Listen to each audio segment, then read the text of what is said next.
మిత్రులారా, నేను ఇప్పటి వరకు సామాజిక విషయాల మీద, రాజకీయ విషయాల మీద, సామాజిక సమస్యల మీద, ముఖ్యంగా నేను పనిచేస్తున్నది విద్యారంగం కనుక విద్యారంగానికి సంబంధించిన విషయాల మీద విస్తృతంగా మాట్లాడుతూ ఉన్న గత 30 సంవత్సరాలుగా. కానీ ఇలాంటి విషయాల మీద నేను ఎప్పుడు మాట్లాడలేదు.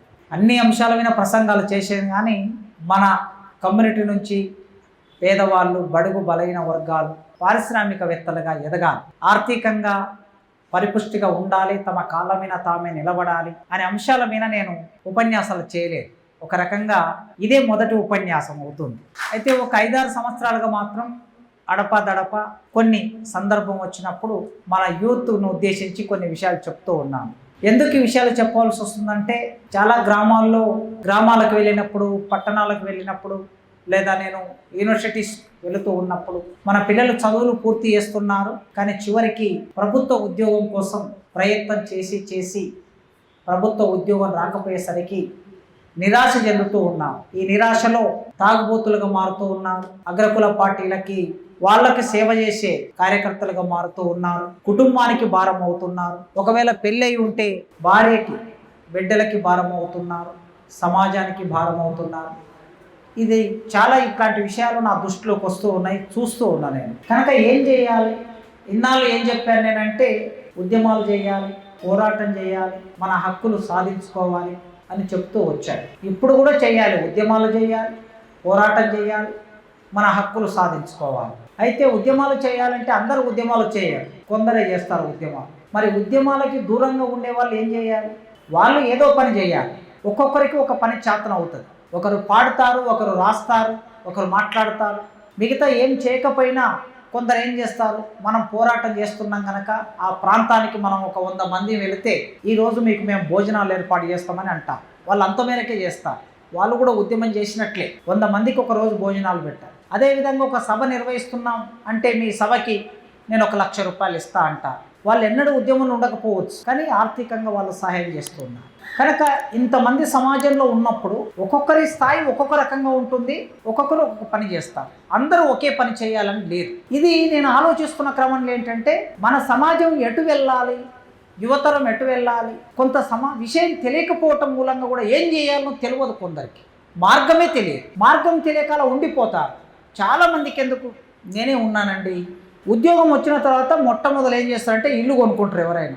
కానీ నేను ఉద్యోగం వచ్చినాక 20 ఏళ్ళ వరకు ఇల్లు కొనుక్కోలేదండి. నాకు తెలియదు.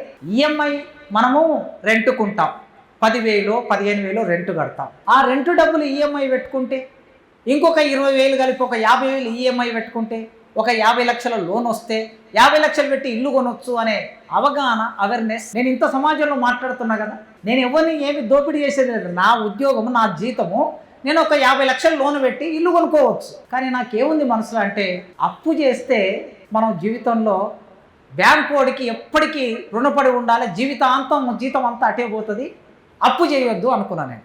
అప్పు చేయకుండా నేను ఇల్లు కొనగలనా? నా జీవితంలో కొనలేను. మనకు తాత ముత్తాతలు సంపాదించిన ఆస్తులు ఏం లేవు కదా, ఉంటే అవి వచ్చి పెట్టవచ్చు. అసలుకు నాకు ఈ జ్ఞానం వచ్చే నాటికి 20 ఏళ్ళు గడిచిపోయేది. ఈ 20 ఏళ్ళు గడిచినాక ఎవ్వరు కూడా ఆల్రెడీ మనకున్న సంపదలో డబ్బులను తీసుకొచ్చి ఇల్లు కొనుక్కోరు, బిజినెస్లు చెయ్యరు, బ్యాంకుల నుంచి లోన్ తీసుకొనే చేస్తారు. ఎందుకంటే బ్యాంకులు తక్కువ వడ్డీకి, ఇంట్రెస్ట్కి డబ్బులు ఇస్తాయి. ఆ డబ్బులతో బిజినెస్ చేస్తారు, ఆ డబ్బులతో ఇండ్లు కొనుక్కుంటారు. ఒక 10 లక్షలు 50 లక్షలు ₹1 కోటి నా దగ్గర ఉన్నాయని ₹1 కోటి తీసుకెళ్ళి ఇల్లు కొనకూడదు. ఆ ₹1 కోటి భూమి మీదనో ఇంకెక్కడో బిజినెస్లో పెట్టాలి, కానీ లోన్ తీసుకొని ఇల్లు కొనాలి అనే విషయం నాకు అర్థం కావడానికి 20 ఏళ్ళు పట్టిందండి. చాలామందికి టీచర్లకి, గ్రామాల్లో ఉన్న మన టీచర్లకి, చిన్న చిన్న ఉద్యోగస్తులకు కూడా ఎకనామికల్ ప్లాన్ అనేది మనకు లేదు, తెలియదు. మనకి ఈ తెలియనితనం ఒకటి ఉంది. మీకు తెలిసినంత జ్ఞానం నాకు ఈ ఏరియాలో లేదు. దేశ రాజకీయాలు, ప్రపంచ రాజకీయాలు, కులము, చరిత్ర అవి ఏమైనా మాట్లాడతా కావచ్చు, కానీ బిజినెస్లో ఇప్పుడు ఆ అక్కకున్న నాలెడ్జ్ కూడా నాకు లేదు. ఇల్లు కొనుక్కోగలిగినా కానీ నేను బిజినెస్ చేయలేదు. చాలామందికి ఆలోచనలు చెప్తుంటా, బిజినెస్ ఎట్లా చేయాలని చెప్తూ ఉంటాను నేను. చెప్పినప్పుడు వాళ్ళకి మంచిగా అనిపిస్తుంది, కానీ ప్రాక్టీస్లోకి పోయినప్పుడు అది ఎంత మేరకు సక్సెస్ అవుతుంది అనేది మీరందరూ ఫీల్డ్లో ఉన్నారు. ఇప్పుడు ఏం చేయాలి మనం అందరం అంటే, చదవాలి, నాలెడ్జ్ పొందాలి, బిజినెస్కు సంబంధించిన నాలెడ్జ్. ఈ నాలెడ్జ్ని అంతా ఏం చేయాలి? సమాజానికి ఇవ్వాలి, మన ప్రజలకు ఇవ్వాలి. వృధాగా మన డబ్బునంతా ఎవరికో ఇచ్చే బదులు ఆ డబ్బునేదో మనమే 10 మంది కలిసి పొదుపు చేసి అందరు ఇదే చేస్తున్నారండి. నేను ఇప్పుడు పరిచయాలు పెరిగే కొద్దీ అందరూ వాళ్ళ అవసరాల కొద్దీ నా దగ్గరికి వస్తూ ఉంటారు కదా సందర్భాల్లో. వచ్చినప్పుడు నువ్వేం చేస్తున్నావు అని అడుగుతూ ఉంటా. రెడ్లు వస్తారు, విలమలు వస్తారు, కాపులు వస్తారు, కమ్మలు వస్తారు, అందరూ వస్తుంటారు. ఏం చేస్తారు?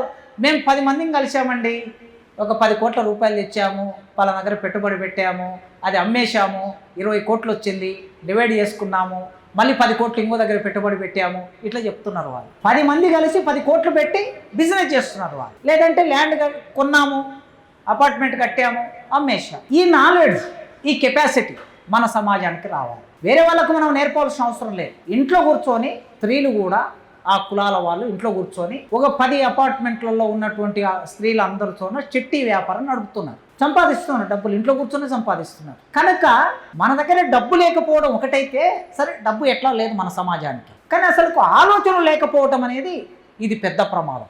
ఏదో ఒకటి చెయ్యాలి అనే ఆలోచన నీ దరికి వస్తే కదా, అప్పుడు నువ్వు దానికి కావలసిన డబ్బు ఎట్లా వస్తుంది, పెట్టుబడి ఎట్లా వస్తుంది అనేది ప్రారంభం చేస్తారు.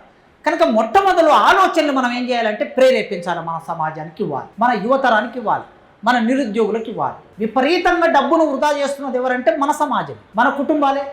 మీకు ఎన్నో ఉదాహరణలు చెప్పగలుగుతాను నేను. ఒక పండుగ వచ్చిందంటే ఒక కుటుంబం తక్కువ 20,000 ఖర్చు పెడుతుంది. పేద కుటుంబాలు 20,000 ఖర్చు పెడుతున్నారు. ఈ 20,000 డబ్బును ఆదా చేస్తే, రాత్రి మా మిస్సెస్ చెప్తున్నది, సరిగ్గా పోయిన సంవత్సరం ఈ నెలలో ఈ రోజు 64,000 65,000 ఉన్న బంగారము ఇవాళ ఎంత అయింది? 1,20,000 అయింది, 1,30,000 ఏదో మళ్ళీ దిగినట్లున్నది. సంవత్సర కాలంలో ఎంత పెరిగింది? డబుల్ పెరిగింది. నిజంగా డబ్బులుండి బంగారం మీద పెట్టుబడి, అసలు బంగారం పెరుగుతుందన్న విషయం మనకు తెలుసా? తెలియదు. ఆ విషయం తెలియాలంటే మార్కెట్ ఏం జరుగుతుంది, ఎకానమీ ఏమున్నది, క్యాపిటలిస్టులు ఏమున్నారు, ఏం జరగబోతుంది సమాజంలో అనే జ్ఞానం మన సమాజానికి మనం అందించాలి. ఒక 5 సంవత్సరాల కిందట ఒక వెలుమామె, మా ఫ్రెండ్, ఆమె ఏం చేసిందంటే, సార్ ఫలానా దగ్గర ల్యాండ్ ఉంది, కాకపోతే అది కాస్త చెరువులకు సంబంధించినటువంటి ల్యాండ్, మీరు ఒక 10 లక్షలు ఇవ్వండి, మీకు కూడా ఒక ప్లాట్ కొనిపెడతా, అందులో నేను ఏం కాదు, మనమే అధికారంలో ఉన్నాము అంటే, వెలుమొల్ల అధికారంలో ఉన్నారు అప్పుడు, ఇప్పుడు రెడ్డి వాళ్ళు వచ్చారు, మనమే అధికారంలో ఉన్నాము, ఏం కాదు, డబ్బులు ఒకవేళ మీకు అది 10 లక్షలు పెడితే ఏమైనా ఇబ్బంది వస్తే మీకు నేను 20 లక్షలు ఇస్తా, ఎప్పుడు ఇబ్బంది వస్తే అప్పుడు ఇస్తా, డబ్బులు ఇవ్వండి సార్ అన్నది. అంటే నేనన్నా, వామ్మో, మనం ఏడన్నా అప్పు తెచ్చి 10 లక్షలు ఇస్తే ఈ 10 లక్షలు ఆ చెరువులో కలిసిపోతే మన పరిస్థితి ఏమిటి అని మనం అనుకున్నాం. ఇవ్వలేదు ఆమెకి. కానీ మా సీనియర్, మాకు ఒక టీచర్, నాకు ప్రొఫెసర్, ఆయన చనిపోయాడు, వాళ్ళ కొడుకు వాళ్ళకి చుట్టం ఆమెకు, ఆ మేడంకి. ఆ కొడుకు 20 లక్షలు ఇచ్చాడు, వాళ్ళు తీసుకెళ్ళాడు, భూమి కొన్నారు. ఆ భూమి 20 లక్షలు పెడితే ఇప్పుడు ఆయన ₹1,00,00,000 విలువ చేస్తుంది ఆ భూమి. ఇది పరిస్థితి. వాళ్ళ అంచనా చూడండి ఎట్లుంది అంటే, వాళ్ళకి పొలిటికల్ సంబంధాలు ఉన్నాయి కనుక ఎక్కడ ఏది పెరుగుతుందో వెంటనే తెలిసిపోతుంది. వాళ్ళకి తెలిసిపోయి అక్కడ వెళ్ళి పెట్టుబడి పెడతారు. జిల్లా హెడ్ క్వార్టర్ వస్తుంది ఇక్కడికి అని ముందే తెలుస్తుంది, ఇక్కడికి హైవే వస్తుందని ముందే తెలుస్తుంది, ఇక్కడ ప్రాజెక్ట్ వస్తుందని ముందే తెలుస్తుంది, ఇక్కడ ఇండస్ట్రీ వస్తుందని ముందే తెలుస్తుంది. ఎక్కడెక్కడ ఉత్పత్తికి సంబంధించిన అవి వస్తాయో అక్కడ ధర పెరుగుతుందని ముందే తెలిసి భూములన్నీ కొనిపెడతారు. కనుక ఈ నాలెడ్జ్ మనం ఇవ్వాలి మన సమాజానికి. ఆ నాలెడ్జ్ ఇచ్చినప్పుడు 20,000 30,000 50,000 ₹1,00,000 నీ చేతులు ఉన్నప్పుడు ఇమ్మీడియట్గా దాన్ని బంగారం మీద పెట్టుబడి పెడతావా, భూమి మీద పెట్టుబడి పెడతావా? 10 మంది ఉన్నారనుకోండి, 10 లక్షలు కలిపి ఒక దగ్గర పెట్టుబడి పెట్టే ఒక ఆలోచనను మనం కల్పించాలి. దీనికోసం అవకాశం దొరికినప్పుడల్లా నేను మాట్లాడాలని నిర్ణయించుకున్నాను. కొందరు అనవచ్చు, ఏమంటారంటే, కాసిం సార్ ఇన్నాళ్ళు ఉద్యమాలు చేయమన్నాడు, విప్లవాలు చేయమన్నాడు, అది చేయమన్నాడు, ఇది చేయమన్నాడు, ఇప్పుడేంది వ్యాపారం చేయమంటున్నాడంటే, అయ్యా నా సమాజానికి బతకడమే తెలియదు, మీ సమాజాలకు ఇప్పుడు చెప్తా, విప్లవం చెప్తా, పోరాటం చెప్తా, అన్నీ చెప్తా. అల్టిమేట్గా పోరాటం చేయటం మూలంగానే ప్రజలందరికీ విముక్తి దొరుకుతుంది, దాంట్లో డౌట్ లేదు. కానీ ఆ విముక్తి రావడానికి 50 ఏళ్ళు 60 ఏళ్ళు 100 ఏళ్ళు పడుతుంది. మరి ఈ లోపుగా నా ప్రజలు ఏం కావాలి? నా ప్రజలకి భూమి లేదు, నా ప్రజలకి సంపద లేదు, నా ప్రజలకి పరిశ్రమలు లేవు, ఈ దేశ సంపద మీద అధికారం లేదు, రాజ్యాధికారం లేదు, పేదవాళ్ళగా ఊళ్ళల్లో ఇంకా గుడిసెలలో ఉంటున్నారు చాలా గ్రామాలు. ఆ గుడిసెల్లో ఉన్నటువంటి నా ప్రజల్ని కనీసం 3 పూటల తిండి తినే వైపుగా నెట్టాలి. కొద్దిగా అభివృద్ధి అయినటువంటి వాళ్ళని వాళ్ళు నూతన పరిశ్రమలను నెలకొల్పుకొని వాళ్ళ కాళ్ళ మీద వాళ్ళు నిలబడటమే కాకుండా ఒక 20 మందికి ఉపాధి కల్పించాలి. నేను మొన్న వనపర్తి వెళ్ళాను, PDSU మహాసభలు ఉంటే వెళ్ళాను. ఆ సభలో మాట్లాడడం అయిపోయిన తర్వాత మా ఊరి పిల్లవాడు ఉంటారు, అక్కడ హోటల్ పెట్టుకున్నాడు, 2007లో హోటల్ పెట్టుకున్నాడు. ఒక ఖాళీ ప్లేస్లో ఇటు 4 అటు 4 రేకులు వేసి పైన 4 రేకులు వేసి హోటల్ పెట్టాడు. ఆ పిల్లవాడు ఏం చేస్తాడు, నాటుకోళ్ళు, జొన్న రొట్టెలు, ఇవి చేసి ఈవినింగ్ పూట తయారు చేసి పెట్టేవాడు. వనపర్తి పట్టణం అంటే చాలా పెద్ద పట్టణం. అక్కడ ఉన్న టీచర్లు అందరూ సాయంత్రం వచ్చి నాటుకోడితో జొన్న రొట్టెలు తినటం మొదలుపెట్టారు. మొదలు 20 మంది టీచర్లు, తర్వాత 30 మంది టీచర్లు, తర్వాత 100 మంది టీచర్లు, తర్వాత 100, 200, 300, 500, 1000 మంది టీచర్లు. వనపర్తి పట్టణం అంతా పాకిపోయింది. ఇప్పుడు ఆ పిల్లవాడు నెలకి 10 లక్షల సంపాదనతో ఇప్పటికీ అదే రేకుల షెడ్ ఉంది. నేను అక్కడే నిలబడి వీడియో చేశాను, మీరు చూడండి. 10 మందికి ఉపాధి కల్పిస్తున్నాడు, 10 లక్షలు సంపాదిస్తున్నాడు ఆ వనపర్తి పట్టణంలో. మా ఊరి నుంచి ఉప్పరల్ల పిల్లవాడు పొట్ట చేత పట్టుకొని వనపర్తికి వెళ్ళాడు. ఇట్లాంటి గాథలు చాలా ఉంటాయి. ఎప్పుడో 1830-40ల కాలంలో, అంటే 200 సంవత్సరాల కిందట, దాదాబాయి నౌరోజీ అనే ఒక ఆర్థికవేత్త ఇంగ్లాండ్కి వెళ్ళాడు, చదువుకోవడానికి వెళ్ళాడు. ఈ దాదాబాయి నౌరోజీ వెళ్ళి అక్కడ ఎకనామిక్స్ చదువుకున్నాడు. ఎకనామిక్స్ చదువుకొని తిరిగి ఇండియాకి వచ్చాడు. ఇండియాకి వచ్చిన తర్వాత బాంబేలో ఒక పెద్ద మీటింగ్ పెట్టాడట. ఎవరిని పిలిచి పెట్టాడంటే బనియా కులానికి సంబంధించిన వాళ్ళు ఉంటారు. ఇవాళ దేశాన్ని నడుపుతున్నది వాళ్ళే. మోడీ ప్రధానమంత్రి వీళ్ళు కాదు దేశాన్ని నడిపేది, బనియాలే ఈ దేశాన్ని నడిపిస్తున్నారు. ఈ బనియాలందరినీ మీటింగ్ పెట్టాడట. పెట్టి మీ దగ్గర ఉన్న డబ్బును మీరు ఏం చేస్తున్నారో అని అడిగాడట. ఒక్కొక్కరిని అభిప్రాయాలు సేకరించి అడిగితే, చారానకి మిత్తిస్తున్నాం, ఆటానికి మిత్తిస్తున్నాం, 10 పైసలకి మిత్తికి ఇస్తున్నాం అని చెప్పారట. ఇప్పటి నుంచి మీరు మిత్తికి ఇవ్వటం బంద్ చేయండి, అంటే వడ్డీకి ఇవ్వడం బంద్ చేయండి అన్నాడట. మరి ఏం చేయాలా మేము? ఇక్కడ 100 మంది ఉన్నారు కదా, మీ 100 మంది దగ్గర ఒక్కొక్కరి దగ్గర 50,000 చొప్పున 100 మంది కలిసి ఒక దగ్గర వేసుకోండి, డబ్బులు 50 లక్షలు అవుతాయి. ఈ 50 లక్షలు తీసుకెళ్ళి బ్రిటిష్ వాడితో కలిసి పరిశ్రమల్లో పెట్టుబడి పెట్టండి అన్నాడు. 50 లక్షలు మీరు పెట్టుబడి పెడితే సంవత్సరం తిరక్క ముందు ఇది ₹1 కోటి అవుతుంది. నీవు పావుల వడ్డీ, చారాన వడ్డీ, ఆటాన వడ్డీ ఎన్ని రోజులు ఎంత డబ్బు చేస్తావు? కనుక మీరందరూ పరిశ్రమల్లోకి వెళ్ళండి, పరిశ్రమలు పెట్టండి, పెట్టుబడిదారులుగా మారండి అని నాలెడ్జ్ ఇచ్చాడు. 200 సంవత్సరాల కిందట బనియాలకి పరిశ్రమ పెట్టాలన్న నాలెడ్జ్ లేదు. దాదాపు రోజు ఎకనామిక్స్ చదువుకున్నాడు కనుక, ఇంగ్లాండ్లో చదువుకున్నాడు కనుక, ఇంగ్లాండ్లో అప్పటికి పెట్టుబడిదారు విధానం అభివృద్ధి అయింది కనుక వాళ్ళు బిజినెస్ ఎట్లా చేస్తారో ఆయనకి తెలిసి వచ్చి వీళ్ళకు నాలెడ్జ్ ఇచ్చాడు. 200 ఏళ్ల కిందట బనియాలకి పెట్టుబడి పెట్టాలనే నాలెడ్జ్ ఇస్తే ఇవాళ దేశాన్ని బనియాలు పరిపాలిస్తారు. ఎవరు ప్రధానమంత్రి కావాలని వాళ్ళు డిసైడ్ చేస్తారు. పార్టీలు కథ కాదు, ఇది కానే కాదు ఇప్పుడు నడుస్తున్నదంతా. మరి ఇప్పుడు బనియాలు 200 ఏళ్ల కిందట వాళ్ళకు చెప్తే 200 సంవత్సరాల తర్వాత ఇప్పుడు నేను మాదిగలోకి చెప్తున్నా, ఒక మాదిగవాడి రేపు కనీసం 100 సంవత్సరాలకైనా మన సమాజంలో మార్పు వస్తుందేమో. ఎక్కడో వేరే మొదలు కావాలి కదా. మీరు ఆల్రెడీ మొదలు పెట్టారు కనుక ఇది విస్తృతంగా మన సమాజంలోకి వెళ్ళాలని నేను ఆలోచిస్తూ. అందుకే ఈ అవేర్నెస్ని కల్పించాలి. ఎవరు దోపిడీ చేయవలసిన అవసరం లేదు. మనం కష్టపడి పనిచేయాలి. కష్టపడి పనిచేయడానికి కావలసిన అవకాశాలు ప్రభుత్వం ఉన్నది. బ్యాంకు దగ్గర 10 కోట్లు, 20 కోట్లు, 100 కోట్లు, 200 కోట్లు, 2000 కోట్లు అప్పులు తీసుకొని ఆ అప్పుల్ని ఎగ్గొట్టి విదేశాలకు వెళ్ళిపోతున్నారు. అసలుకు మనం బ్యాంకు దగ్గరికి వెళ్ళి రుణం తీసుకునే దగ్గర కూడా లేము. మన పరిస్థితి ఈ దేశంలో మన జనాభా 30 కోట్లు, 1 కాదు 2 కాదు, 30 కోట్లు మన జనాభా. భారతదేశం 145 కోట్ల జనాభా ఉంటే మన జనాభా అంటే మాదిగోళ్ళ జనాభా అని చెప్తున్నాను. ఇక్కడ చెమర్సు జనాభా 30 కోట్లు. తెలంగాణలో మన జనాభా 50 లక్షలు. ఇంత పెద్ద జనాభా సింగిల్ కమ్యూనిటీగా ఎవరికి లేదండి. దేశంలోనే ఎవరికి లేదు, ఏ కమ్యూనిటీకి లేదు ఇంత పెద్ద జనాభా. ఇంత పెద్ద జనాభా ఉన్నటువంటి 2% ఉన్నటువంటి వాడు దేశాన్ని పరిపాలిస్తున్నాడు. 22% ఉన్నటువంటి మనం ఇట్లా ఉన్నాం మన పరిస్థితి. కనుక కార్ల్ మార్క్స్ ఆర్థిక స్థితి మారితే సామాజిక స్థితి మారుతుంది, రాజకీయ స్థితి మారుతుంది అన్నాడు. అంటే పునాది మారాలి అన్నాడు ఆయన. పునాది మారడానికి వర్గ పోరాటం చేయాలి, విప్లవం చేయాలని చెప్పాడు. ఓకే, చేయాల్సిందే. నేను ఇప్పుడు మన సమాజానికి ఏం చెప్తున్నానంటే, మన పునాది మారాలి, మన ఆర్థిక పరిస్థితి మారాలి. మన ఆర్థిక పరిస్థితి మారితే మనకు చదువు వస్తుంది. మన ఆర్థిక పరిస్థితి మారితే మనకు చైతన్యం వస్తుంది. మన ఆర్థిక పరిస్థితి మారితే చేతుల్లో డబ్బులు వస్తాయి. చేతుల్లో డబ్బులు వచ్చినప్పుడు రాజ్యాధికారంలోకి వెళ్తాం, మనం శాసిస్తాం. మనం కూడా శాసిస్తాం, కొందరు ప్రభుత్వాన్ని శాసిస్తాం. అప్పుడు ప్రభుత్వం వీళ్ళకి బ్యాంకుల నుంచి లోన్లు ఇవ్వకపోతే మనకు నష్టం జరుగుతుంది అని ప్రభుత్వం అనుకోవాలి. మనం లోన్ల దగ్గర ఇప్పుడు ఈ ఉన్నోళ్ళు మీరు ఎవరైనా లోన్కి పోతే ఎన్ని అడుగుతారో మీకు తెలుసు కదా. షూరిటీ అడుగుతాడు, భూమి పెడతావా అని అడుగుతాడు, బంగారం పెడతావా లేదా ఇంకేదన్నా పెడతావా, భూమి బంగారం ఇవన్నీ ఉంటే వాళ్ళ దగ్గరికి ఎందుకు పోతాం మనం. కనుక మిత్రులారా, మీరిప్పుడు ఆల్రెడీ పారిశ్రామికవేత్తలుగా ఎదగడానికి ప్రయత్నం చేస్తున్నారు. ఈ ఎదగడానికి ప్రయత్నం చేసే క్రమంలో ఐకమత్యంతో పనిచేయాలి. ఈ ఐకమత్యంతో చేయడానికి ఒకరి దగ్గర డబ్బులు ఉంటాయి, ఒకరి దగ్గర నాలెడ్జ్ ఉంటుంది, ఒకరి దగ్గర పరపతి ఉంటుంది. పరిచయాలు కూడా ముఖ్యమే. ఈ సమాజంలో పరిచయాలు ఉండటం కూడా చాలా ముఖ్యం. మన వాళ్ళకి ఏం పరిచయాలు ఉంటాయి? కనీసం ఎమ్మెల్యే కూడా దగ్గరికి రానివాడు. మనల్ని ఎందుకు దగ్గర రానివంటే మనలో అనైక్యత ఉంది కనుక.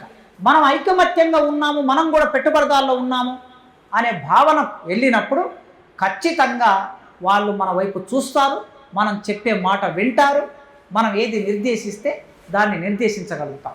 దానికోసం ఎన్ని రూపాల్లో చేయొచ్చు బిజినెస్లు. మా ఉస్మానియా యూనివర్సిటీ ఉన్నది, పొద్దున్నే ఎన్ఆర్ఎస్ హాస్టల్ అని ఉంటుంది, ఒక 10 హాస్టళ్ళు ఉంటాయి. ఆ హాస్టళ్ళ దగ్గర చెట్లు ఉంటాయి, ఆ చెట్ల కింద కూర్చుంటారు మా వాళ్ళు చాలామంది. వీళ్ళు చెట్ల కింద కూర్చుంటారు. బయట నుంచి ఒకడు ఒక సైకిల్ తీసుకొని ఆ సైకిల్ మీద ఇడ్లీ డబ్బా పెట్టుకొని అందులో ఒక 200 ఇడ్లీలు పెట్టుకొని ఇంత చట్నీ ఇంకొక డబ్బాలో పెట్టుకొని ఆ సైకిల్ కట్టుకొని ఆడికి వచ్చి నిలబడతాడు. గంటసేపు నిలబడతాడు. నాకన్నా ఎక్కువ వాళ్ళకి తెలుసు. గంటసేపు నిలబడతాడు. 200 ఇడ్లీలు అమ్ముకొని పోతాడు. 2 ఇడ్లీలు ఇంత చట్నీ.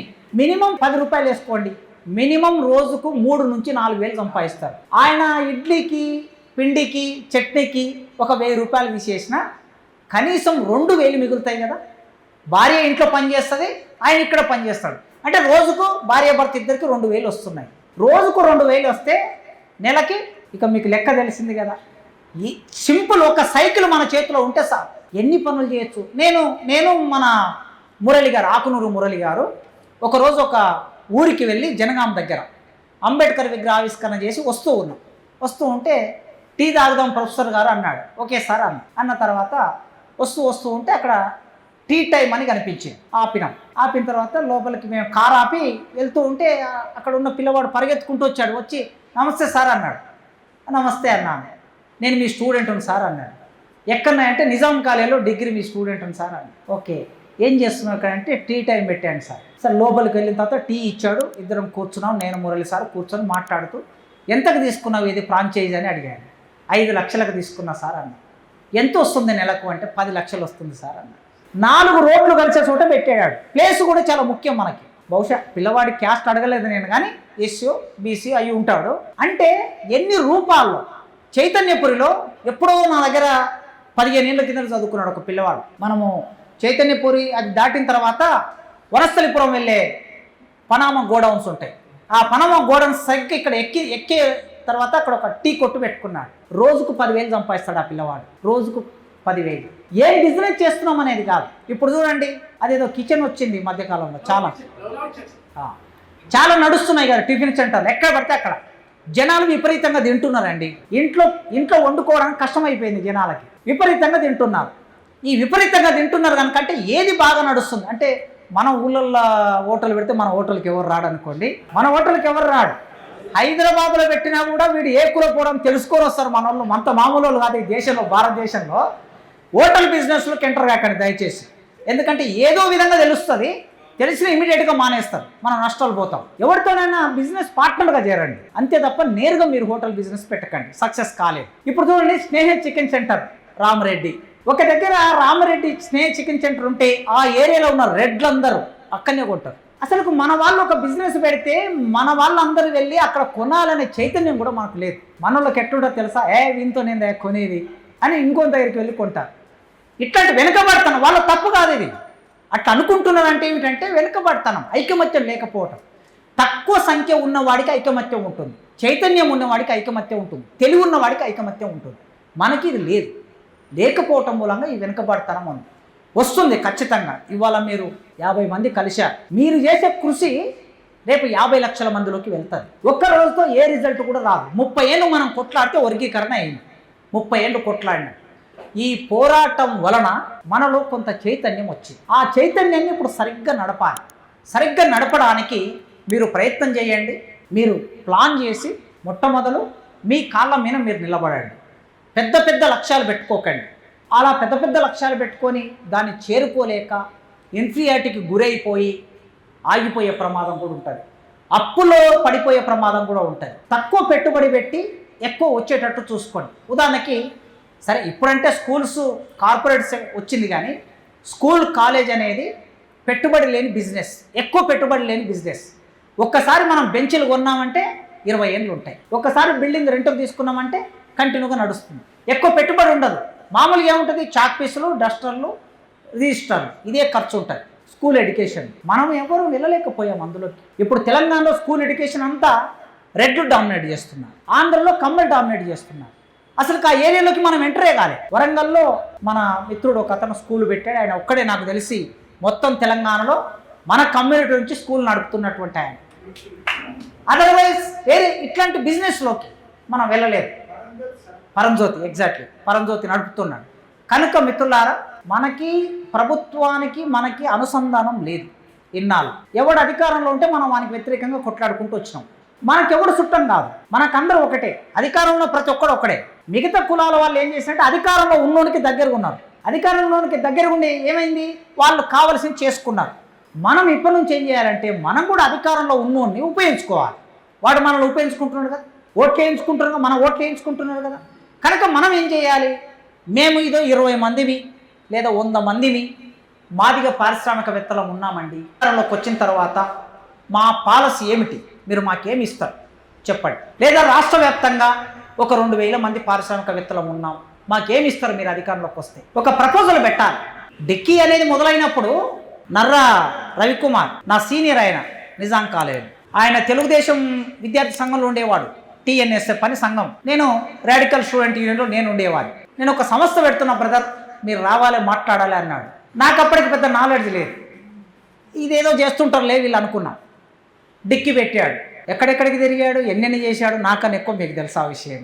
ఓకే, అక్కడనే ఆ సామ్రాట్ కాంప్లెక్స్లో ఒకవైపేమో సామాజిక ఉద్యమాలకు సంబంధించిన కార్యక్రమాలు నడిపిస్తుంటాడు, సభలు సమావేశాలకి ప్లేస్ ఇస్తుంటాడు, అన్నను పిలుస్తుంటాడు, అప్పుడప్పుడు కలుపుతుంటాడు.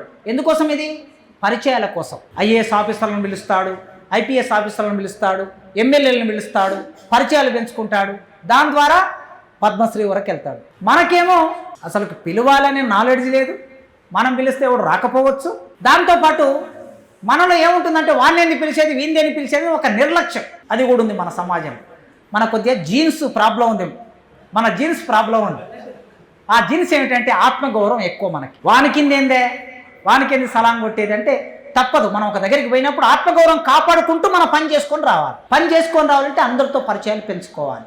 కనుక ఈ పద్ధతిలో ముందుకెళ్దాం. నేను మీకు ఏ విధంగా ఉపయోగపడతానో నాకు తెలియదు, మీరు నన్ను ఉపయోగించుకోండి, ఖచ్చితంగా ఉపయోగించుకోండి.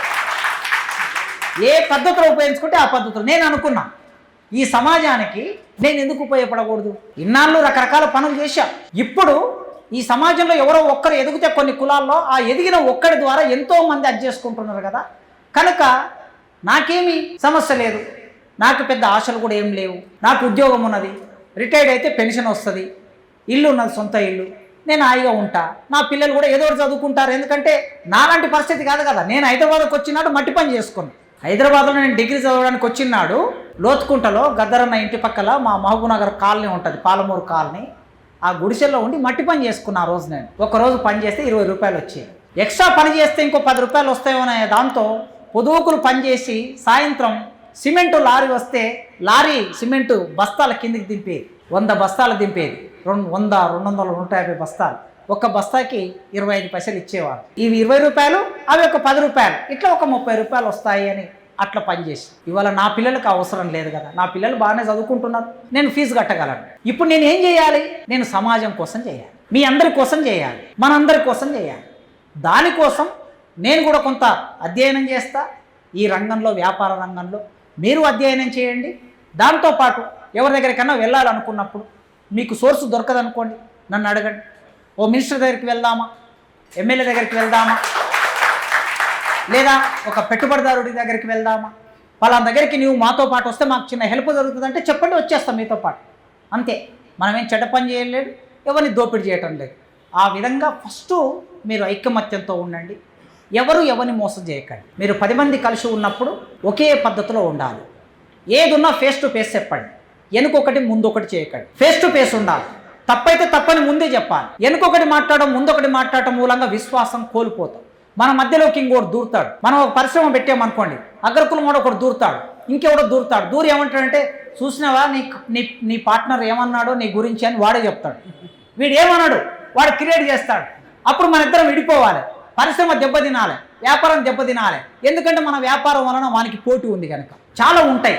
అందుకోసం ఫేర్గా ఉండండి. ఫేర్గా ఉంటే ఎప్పుడైనా ఒకప్పుడు అవతలి వాడు మనం ఫేర్గా చెప్పినప్పుడు బాధపడవచ్చు ఆ క్షణానికి, తర్వాతనైనా రియలైజ్ అవుతారు, అయినప్పుడు మన దగ్గరికి వస్తారు. కనుక ఐకమత్యంతో ఉండండి, మంచిగా ఉండండి. సమాజంలో ఎట్లా ముందుకెళ్లాలో ఆ పద్ధతిలో మనం ముందుకెళ్దాం. వృధా ఖర్చులు చెయ్యకండి. మొట్టమొదలు మీతో మొదలు పెట్టండి. వృధా ఖర్చులు చాలా చేస్తున్నాం మనం. ఏమేం చేస్తున్నాం? తాగుతారు. ఇక్కడ ఎంతమంది తాగుతారో ఎంతమంది తాగారో నాకు తెలియదు. మొట్టమొదలు మీరు డ్రింకింగ్ మానేయండి. తక్కువ డ్రింకింగ్ అనేటటువంటి దానికోసం నెలకి 3,000, 4,000, 5,000 ఖర్చు పెడతారు. నేను చాలా తక్కువ చెప్తున్నానేమో నాకు తెలియదు. దీన్ని మీరు అట్లా దీన్ని ఒక దగ్గర కూడబెడితే ఎంత అవుతుందో ఆలోచించండి. నెంబర్ 1. నెంబర్ 2, బర్త్డేలని, పార్టీలని లక్షలు ఖర్చు పెడుతున్నారు. పిల్లల బర్త్డే ఈ మధ్య ఈ ఫ్యాషన్ బాగా పెరిగింది. సరే, డబ్బు చేయటం పోయి డబ్బును మనం ఖర్చు చేస్తున్నాం. బర్త్డే చేయకపోతే మన పిల్లలకి ఏమైనా తక్కువ అవుతుందా? ఆ ₹1,00,000 2 లక్షలు పెట్టి నువ్వు బర్త్డే చేసేది అదే డబ్బులు తీసుకెళ్ళి 2 తులాల బంగారం కొను, లేకపోతే ఫిక్స్డ్ డిపాజిట్ చేయి. 20 ఏళ్ళకి ఇవాళ నువ్వు చేసిన 2 లక్షలు 20 ఏళ్ళకి ఖచ్చితంగా అవి 15 లక్షలు అయ్యి. కనుక జాతరల పేరు మీద, పండుగల పేరు మీద, బర్త్డేల పేరు మీద, బొడ్రాయి పండుగల పేరు మీద, ధ్వజస్తంభాల పేరు మీద మన డబ్బును వృధా చేస్తున్నారు. వాడు వైన్ షాపు వాడిని బాగా బతకాలంటే మనం బాగా తాగాలి, వాని బట్టల షాపు వ్యాపారం బాగా కావాలంటే మనం ఎక్కువ బట్టలు కొనాలి, వాని కేక్ షాపు బాగా నడవాలంటే మనం కేకులు కొనాలి. ఇంకా ఇది ప్రతిదీ ఇట్లా లింక్ ఉంటుంది. దయచేసి ఒక పైస ఖర్చు పెట్టేటప్పుడు దీని వెనుక ఇది వృధా ఖర్చా, ₹100 ఖర్చు పెడితే 200, ₹100 పెడుతున్నామంటే ఇది 200 అవుతుందా, ఇది వృధా అవుతుందని ఆలోచించి ఖర్చు పెట్టండి. అది ఒక్కటి చేస్తే ఖచ్చితంగా మన దగ్గర ఉన్న డబ్బు పొదుపు అవుతుంది. ఆ ప్రయత్నం చేయాలని ఇంతసేపు నా కోసం ఎదురు చూసి మీరందరూ నా మాటలు విన్నందుకు, భవిష్యత్తులో మంచి పారిశ్రామికవేత్తలు మీరందరూ కావాలని మనసారా కోరుకుంటూ థ్యాంక్ యూ.